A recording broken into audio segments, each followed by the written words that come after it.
अस्सलाम वालेकुम। प्यारे दोस्तों, तहज्जुद की नमाज अल्लाह ताला की लाडली नमाज है। प्यारे नबी हजरत मोहम्मद सल्लल्लाहु अलैहि वसल्लम ने फरमाया कि जब सारी दुनिया सो रही होती है और कोई चढ़ती जवानी वाला उठे, वजू करे और मसल्ला बिछाए तो बाकी नमाजों में अल्लाह ताला सवाब देते हैं, लेकिन तहज्जुद की नमाज ऐसी है जिस पर अल्लाह ताला अपने बंदे को नमाज पढ़ता हुआ देखकर मुस्कुराते हैं। सुभान अल्लाह। इसकी फजीलत यूं भी समझ लें कि 5 फर्ज नमाजों के बाद जो सबसे अफजल नमाज है वो तहज्जुद की नमाज है। तो दोस्तों, तहज्जुद की नमाज को जरूर पढ़ा करें। अगर आपको कोई परेशानी हो, कोई मसला हो तो तहज्जुद की नमाज पढ़ना शुरू कर दें। इंशाअल्लाह चंद ही दिनों में आपकी वो परेशानी, वो मसला हल हो जाएगा। तो अब हम बात करते हैं तहज्जुद की नमाज अदा करने का वक्त कौन सा होता है। बहुत से लोगों को इस बात की गलतफहमी है कि तहज्जुद की नमाज का वक्त सुबह का होता है, यानी जो सहरी का वक्त होता है वही सुबह की नमाज का वक्त होता है, जबकि ये बहुत बड़ी गलतफहमी है। तो अच्छी तरह से समझ लें कि तहज्जुद की नमाज का जो वक्त है, ईशा की नमाज के बाद आप 5 मिनट, 1 घंटा या जितने भी घंटे बाद सो के उठेंगे तो तहज्जुद की नमाज का वक्त शुरू हो गया। और सुबह जब सहरी का वक्त खत्म होता है तो उस वक्त तहज्जुद की नमाज का वक्त खत्म हो जाता है। यूं तो नमाज का वक्त ईशा की नमाज पढ़ने के फौरन बाद शुरू हो जाता है, लेकिन इस नमाज को अदा करने का जो अफजल तरीन वक्त है वो सुबह सहरी का वक्त है, क्योंकि इंसान उस वक्त सोया होता है और गर्म बिस्तर को छोड़ना बहुत मुश्किल होता है। उस वक्त इंसान अपने नफ्स को कुचलकर गर्म बिस्तर छोड़कर वजू करता है और तहज्जुद की नमाज अदा करता है। इसका जो सबसे अफजल वक्त है वो सुबह सहरी का वक्त है और इस वक्त नमाज अदा करने से सवाब भी ज्यादा मिलता है। अब हम जानते हैं कि तहज्जुद की नमाज की रकतें कितनी हैं।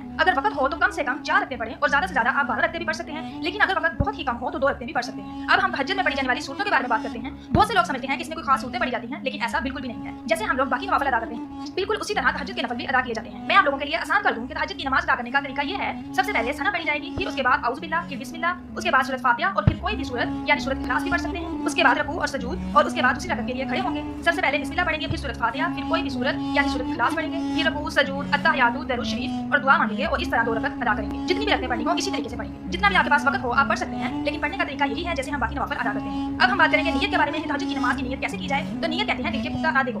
जुबान से कहना जरूरी नहीं है, मौसम है अगर कह लें, लेकिन दिल में अगर इस बात की नियत कर लें कि मैं तहज्जुद की नमाज अदा कर रहा हूं तो ये काफी है। अगर जुबान से नियत करना चाहें तो इस तरह से करेंगे, मैं 2 रकात नमाज नवाफिल वक्त तहज्जुद की नियत करती हूं या करता हूं, वास्ते खुदा के, वास्ते रसूल के, मुंह तरफ काबा शरीफ की, अल्लाहु अकबर। अगर जुबान से नियत करना चाहें तो ऐसे कर लें, वरना नियत दिल के पुख्ता इरादे को ही कहते हैं। और ये था तहज्जुद की नमाज अदा करने का मुकम्मल तरीका। तहज्जुद की नमाज की बहुत फजीलत है। इसे